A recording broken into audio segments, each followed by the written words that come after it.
أعوذ بالله من الشيطان الرجيم بسم الله الرحمن الرحيم تبارك الذي نزل الفرقان على عبده ليكون للعالمين نذيرا صدق اللہ العظیم۔ آج ہم سورۃ الفرقان کا آغاز کرنے جا رہے ہیں۔ اللہ تعالیٰ سے دعا ہے کہ وہ ہمیں اس سورت کو ٹھیک طرح سے سمجھنے کی توفیق عطا فرمائے۔ یہ قرآن مقدس کی سورت نمبر 25 ہے اور نزولی اعتبار سے اس کا نمبر جو ہے 42 ہے، 42۔ یہ مکی صورت ہے۔ اس سے پچھلی صورت جو ہم ابھی پڑھ چکے سورہ نوح، وہ مدنی صورت تھی۔ اس میں ہم نے کچھ احکامات پڑھے، کچھ کرنے کے جو کام بتا دیے اللہ تعالیٰ نے آپ کو، آپ کے آداب، کچھ احکامات جو واضح کیے اس میں۔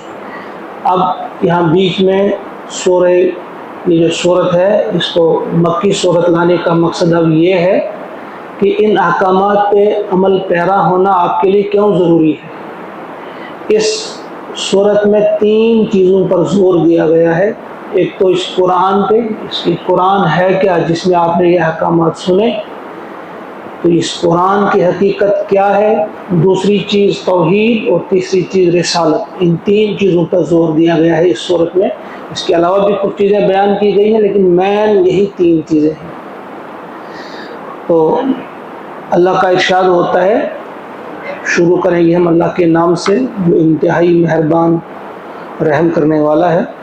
تبارک الذی، تبارک یعنی بڑا برکت والا، برکت ہے وہ ذات، الذی جس نے نزل، جس نے نازل فرمایا، جس نے اتارا، الفرقان، جس نے یہ الفرقان اتارا، علی عبدہ اپنے بندے پر، لیکون تاکہ ہو جائے یہ، للعالمین سارے جہانوں کے لیے، نذیرا ڈر سنانے والا، نذیر۔ پہلی چیز تبارک جو ہے یہ با، را اور کاف 3 حروف سے بنا ہے، بارکہ، اسی سے برکت ہے۔ اس کے جو اصلی معنی ہیں افزونی کے آتے ہیں، یعنی اس میں ہم یہ کہیں گے عظیم ہے وہ ذات، اور کس کس اعتبار سے عظیم ہے، رحم اور کرم کے اعتبار سے بڑا عظیم ہے، جس نے اپنے بندے پہ یہ نازل فرمایا قرآن، جس میں ہمارے لیے رہنمائی ہے۔ وہ انتہائی منزہ اور پاک ہے، کوئی بھی اس کے اس کام میں شریک نہیں، کوئی پارٹنر نہیں اس کا کسی بھی اعتبار سے، اس اعتبار سے بھی عظیم ہے، بہت پاک ہے۔ اور اسی طرح سے وہ کامل ہے قدرت کے اعتبار سے، یعنی اس کی قدرت بھی بالکل مکمل ہے، کامل ہے، کہ اس نے ہر چیز جو بنائی ہے بالکل ٹھیک طرح سے بنائی ہے اور بہتر طریقے سے بنائی ہے، جس سے اچھا انسان یا کوئی بھی نہیں سوچ سکتا، اور ٹھیک اندازے کے مطابق بنائی ہے۔ وہ جب ہم کہیں گے بابرکت ہے وہ، برکت والی ہے وہ ذات، وہ ہر اعتبار سے برکت والی ہے، ہم پر کرم فرمانے والی تو کوئی اتنا کرم فرمانے والا نہیں ہے، ہم سے محبت کرنے والی ذات ہے، کوئی اتنی اور محبت کرنے والی ذات نہیں۔ اسی طرح سے ہر اعتبار سے اگر اس کی تشریح کی جائے تو دن گزر جائیں گے۔ بہرحال تبارک بابرکت ہے، برکت والی ہے وہ ذات جس نے نزل نازل فرمایا، اس کے معنی ہے بتدریج نازل کرنا، جس نے بتدریج نازل فرمایا الفرقان۔ یہ فرقان کیا ہے، جس کے لیے آپ انگریزی میں لفظ کرائیٹیرین استعمال کرتے ہیں، معیار فیصلہ، معیار جس کو آپ کہیں گے، یعنی کامیابی کا معیار کیا ہے، سچائی کا معیار کیا ہے، یا اس کو ہم کہیں گے فرقان، یہ فرق کرنے والی ہے، حق اور باطل میں فرق کرنے والی، سچ اور جھوٹ میں فرق کرنے والی چیز اور حق اور باطل میں فرق کرنے والی چیز کون ہے؟ اس سے کیا مراد ہے یہاں؟ قرآن. یعنی بابرکت ہے وہ، برکت والی ذات ہے وہ جس نے نازل فرمایا یہ الفرقان، یعنی یہ قرآن، یہ کتاب جس نے نازل کی. کس پر؟ علی عبدہ. یہاں لفظ عبد استعمال ہوا ہے. یہ بڑا پیارا لفظ ہے، اللہ تعالیٰ کو بھی اس سے محبت ہے لفظ عبد سے، اور پیارے نبی صلی اللہ علیہ وسلم کو بھی اپنے لیے یہی نام پسند ہے. اسی لیے آپ نے بار بار کہا ہے کہ تمہاروں کی مانند ہو خانہ خانہ، کسی کو خدا کا نہ بیٹا بنانا، میری حد سے رتبہ نہ میرا بڑھانا، بڑھا کر بہت تم نہ مجھ کو گھٹانا. تو جو ایک حدیث پاک کی کئی مفہوم بیان کیا گیا ہے یہ کہ تم مجھے وہی رہنے دو جو میں ہوں، یعنی میں اللہ کا بندہ ہوں اور اس کا رسول ہوں. عبدہ و رسول ہوں. تو یہاں لفظ بندہ لایا اللہ تبارک و تعالیٰ نے اسی لیے کہ ہم نے دیکھا، اگر آپ تاریخ کا مطالعہ کریں گے یہی قرآن ہم کو بتاتا ہے کہ پچھلی قومیں یا پچھلی امتوں نے اپنے نبی کو اپنے اس مرتبے سے بہت بلند کیا. کسی نے کہا عزیر جو ہے وہ خدا کا بیٹا ہے، نعوذ باللہ. کسی نے کہا عیسیٰ کو کہ یہ اللہ کا بیٹا ہے، نعوذ باللہ. کسی نے کسی کو بیٹا بنایا، یعنی نبوت کے اس درجے سے مقام سے اٹھا کر بہت بلند کیا. تو یہاں ہم کو بتائی جا رہی ہے بات کہ بابرکت ہے وہ ذات جس نے نازل فرمایا یہ کلام، یعنی فرقان، یہ فرق کرنے والی چیز یعنی قرآن. کس پر نازل کی؟ اپنے بندے پر، یعنی محمد عربی صلی اللہ علیہ وسلم پر، اس پر نازل کی. اب مقصد ایک ہی آیت میں، کس نے نازل کیا، کیا نازل کیا، کس پر نازل کیا، اب کیوں نازل کیا؟ لیکون، تاکہ وہ ہو. لیکون، تاکہ وہ ہو. کون ہو؟ یہ ضمیر کہاں کی طرف لوٹتی ہے؟ فرقان کی طرف یا عبد کی طرف؟ تاکہ قرآن ہو یا تاکہ بندہ ہو، تو یہ دونوں اس میں مراد آ سکتے ہیں، دونوں کے لیے ہو سکتی ہے. تاکہ وہ ہو للعالمین نذیرا، سارے جہانوں کے لیے نذیر، ڈر سنانے والا. یعنی کتاب کو اگر ہم لیں گے اس لیے تاکہ یہ ہمیشہ کے لیے ہو، صرف اس وقت کے لوگوں کے لیے نہیں، صرف کسی خاص طبقے کے لوگوں کے لیے نہیں، کسی خاص علاقے کے لوگوں کے نہیں، بلکہ تمام جہان والوں کے لیے یہ نذیر بنے. اور اسی طرح سے جب محمد عربی صلی اللہ علیہ وسلم کی بات آ جائے تو وہ بھی جو ہے وہ بھی کسی خاص زمانے کے لیے نہیں، کسی خاص علاقے کے لیے نہیں، کسی خاص قوم کے لیے نہیں، بلکہ تمام زمانوں کے لیے، تمام علاقوں کے لیے، تمام ملکوں کے لیے وہ بنے. وہ بھی ہے نذیر، تاکہ وہ بنے نذیر تمام جہان والوں کے لیے، سارے جہان والوں کے لیے. الذی، اور جس نے یہ نازل فرمایا یعنی اللہ تعالیٰ نے، وہ کون سی ذات ہے؟ الذی لہ ملک السماوات والارض، وہ وہی ذات ہے جس کی بادشاہت ہے آسمانوں اور زمین میں، جس کا اقتدار ہے، جو بادشاہ ہے اور جس کی بادشاہی ہے، حکومت ہے آسمانوں اور زمین میں. ولم یتخذ ولدا، اور جس نے کوئی بیٹا نہیں بنایا، اس کا کوئی بیٹا نہیں. ولم یکن لہ شریک، اور کوئی اس کا شریک نہیں. فی الملک، سلطنت میں، بادشاہت میں، حکومت اور اقتدار میں اس کا کوئی پارٹنر نہیں، کوئی ساجی نہیں، کوئی شریک نہیں. وخلق کل شیء، اور اس نے پیدا کی ہر چیز، ہر چیز اس نے پیدا کی. فقدرہ، پھر اس کا اندازہ ٹھہرایا. فقدرہ تقدیرا، ٹھیک ٹھیک اندازہ. اب یہ والی آیت جو ہے یہ بڑی انتہائی اہم ہے. نبی اکرم صلی اللہ علیہ وسلم کا یہ طریقہ تھا کہ جب ان کے اپنے خاندان میں کوئی بچہ جس کی زبان کھلتی بولنے لگتا، سب سے پہلے یہ آیت اسے سمجھاتے، یہ آیت اسے یاد کرواتے، یہ آیت اس سے پڑھواتے. اس میں توحید کا ذکر بڑی خوبصورتی کے ساتھ کیا گیا ہے. یعنی اس میں ایک سمندر کو سمجھیے کوزے میں بند کر دیا گیا ہے. اللہ تعالیٰ کی ذات سمجھائی جا رہی ہے کہ وہ اللہ کون ہے جو آسمانوں اور زمین کی بادشاہت کا مالک ہے، جس کی بادشاہت آسمانوں اور زمین میں ہے، اور کوئی اس کی اولاد نہیں، اس کو بیٹے کی ضرورت نہیں۔ بیٹے کی ضرورت اسے ہوتی ہے جو کمزور ہو، جس کو فنا ہونا ہو، جس کے لیے کمزوری مقدر ہو۔ وہ کمزور ہونے والا نہیں، اسے اس قسم کی کسی چیز کی ضرورت نہیں۔ وَلَمْ يَكُنْ لَهُ شَرِيكٌ فِي الْمُلْكِ، اور کوئی نہیں شریک ہے اس کی اس سلطنت میں، یعنی وہ اسے کسی شریک کی، کسی پارٹنر کی ضرورت ہی نہیں۔ وہ ہر چیز کا مالک ہے، اور الحی اور القیوم ہے۔ وہ پیدا کرنے والا ہے، وہ قائم رکھنے والا ہے۔ زندہ وہی کرتا ہے، پھر زندہ وہی رکھتا ہے، وہی دیتا ہے۔ اسی کے ہاتھ میں نفع، اس کے ہاتھ میں نقصان ہے۔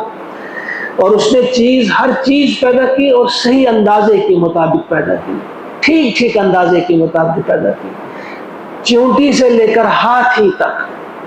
آپ دیکھیں ایک کتے کو آپ کتنا کھلانا چاہیں، موٹا تازہ کرنا چاہیں، وہ کبھی ہاتھی نہیں بن سکتا۔ چیونٹی کو آپ کتنا کھلائیں وہ اتنی ہی رہے گی، زیادہ نہیں بڑھے گی۔ اس کی بھی ایک حد مقرر کر دی، ہر چیز کی ایک حد مقرر کر دی۔ اور اس کے بعد آپ دیکھیں انسان اگر اپنی ذات پر غور و فکر کرے گا، کیسا اندازہ کیا ہے اللہ تعالیٰ نے۔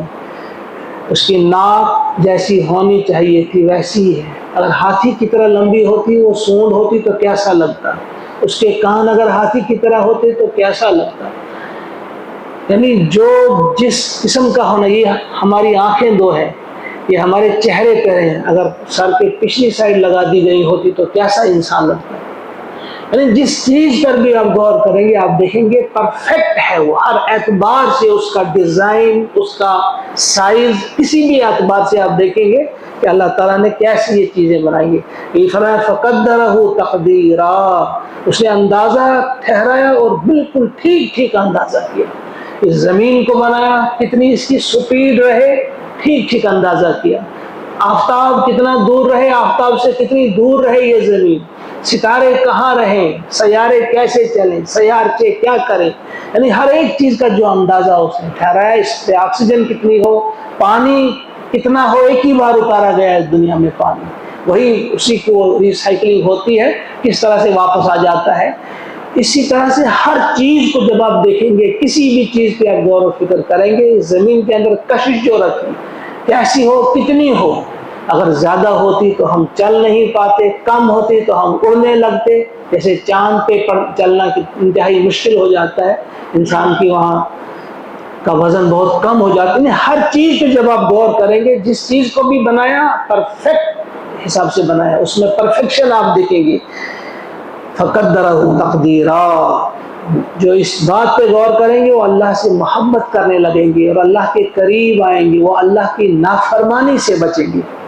وَاتَّخَذُوا مِن دُونِهِ آلِهَةً، مگر بدقسمتی سے ہم کہیں گے اپنی زبان میں بدقسمتی سے کیا کہ کچھ لوگوں نے وَاتَّخَذُوا، اور انہوں نے بنا لیے، مِن دُونِهِ، اس کے علاوہ، یعنی ایسی عظیم اور بابرکت ذات کو چھوڑ کر اس کے علاوہ انہوں نے کیا بنائے، آلہہ، اور بھی معبود بنائے۔ کسی نے پتھر، کسی نے لکڑی، کسی نے سورج، کسی نے چاند، کسی نے کسی شخص کو بنایا، کسی ولی کو بنایا، کسی نبی کو بنایا معبود۔ فرمایا ان نے اس کو چھوڑ کر کسی اور کو اور معبود بنا لیے، اور معبود بنا لیے کیسوں کو، لا یخلقون شیئا، جو پیدا نہیں کرتے کوئی چیز۔ اس آیت پہ اگر آپ غور کریں گے، اس میں معبود ہونے کے لیے اللہ تعالیٰ نے کچھ شرائط رکھی ہیں کہ جو ایسا ہونا چاہیے معبود۔ پہلی چیز کہ ایسے معبود بنائے جو کوئی چیز پیدا نہیں کر سکتے، وہم یخلقون، بلکہ وہ خود پیدا کیے گئے ہیں، پیدا کرنا تو دور کی بات ہے، وہ خود پیدا کیے گئے ہیں۔ وَلَا يَمْلِكُونَ لِأَنفُسِهِمْ، اور وہ اختیار نہیں رکھتے اپنے بارے میں بھی، اپنے لیے، ذَرًّا وَلَا نَفْعًا، نہ نقصان کا اور نہ نفع کا۔ وَلَا يَمْلِكُونَ، اور وہ نہ اختیار رکھتے ہیں، مَوْتًا وَلَا حَيَاتًا، نہ موت کا نہ حیات کا، زندگی کا، وَلَا نُشُورًا، اور نہ پھر اٹھنے کا یا اٹھانے کا، وہ کوئی اختیار نہیں رکھتے۔ وہ یہاں پر کچھ چیزیں جو بتا دی گئی ہیں کہ جو کوئی چیز پیدا نہیں کر سکتا وہ معبود نہیں ہو سکتا۔ اگر آپ نے دیکھنا ہو، عقل والوں کے لیے اس میں واضح ہدایت ہے کہ ذرا دیکھو فلاں نے فلاں کو بنایا ہے معبود، دیکھو ان چیزوں پر آزماؤ، کیا وہ اترتا ہے پورا؟ لا یخلقون شیئا، جو پیدا نہ کر سکتا کوئی چیز وہ معبود نہیں ہو سکتا۔ وہم یخلقون، دوسری چیز جو خود پیدا کیا گیا ہو وہ معبود نہیں ہو سکتا۔ دیکھو یہ خود پیدا ہوا ہے، اس کو کسی نے پیدا کیا ہے، یا یہ آپ سے آپ بنا ہے، دیکھو ذرا۔ تیسری چیز جو اپنے آپ کو نقصان یا نفع پہنچا نہیں سکتا ہو، جو اپنے یعنی جس کو اتنا بھی اختیار نہیں ہے کسی اور کو نفع یا نقصان پہنچانا، وہ تو دور کی بات ہے، جو اپنے آپ کو نفع نہیں پہنچا سکتا یا اپنے آپ کو کسی نقصان سے نہیں بچا سکتا، وہ کیسا معبود ہو سکتا ہے؟ دیکھو آپ ان معبودوں کو دیکھو جو انہیں معبود بنا رکھے، کسی چیز کا بھی بنا ہوا ہے، خود انسان نے گھاڑ لیا ہے کوئی بھی، تو وہ خود ان کو بنایا گیا ہے، وہ اپنے نفع اور نقصان کی قدرت یا اختیار نہیں رکھتے۔ جنہوں نے کسی انسان کو بنایا ہے معبود، کسی ولی کو، کسی نبی کو، کسی عظیم شخصیت کو بنایا گیا، دیکھو وہ جب زندہ تھے تب بھی وہ بیمار بھی ہوتے تھے، انہیں نقصان بھی ہوتا تھا، انہیں تکلیف بھی پہنچتی تھی، تو جو اس وقت زندہ حالت میں اپنے آپ کو نہیں بچا سکتے تھے نفع یا نقصان سے، بیماری یا پریشانی سے، تو اس کے بعد جب وہ اب مردہ حالت میں اس دنیا سے رخصت ہو گئے، اب وہ کسی اور کو کیسے بچا سکتے ہیں نفع یا نقصان سے؟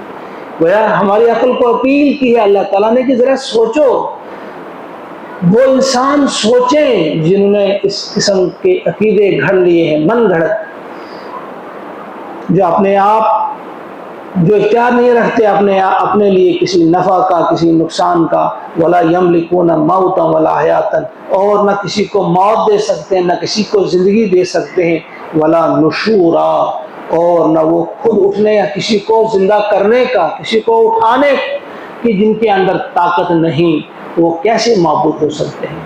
اللہ تعالیٰ سے توفیق مانگیے۔ یہ 3 آیات آج مکمل ہو گئی سورہ فرقان کی۔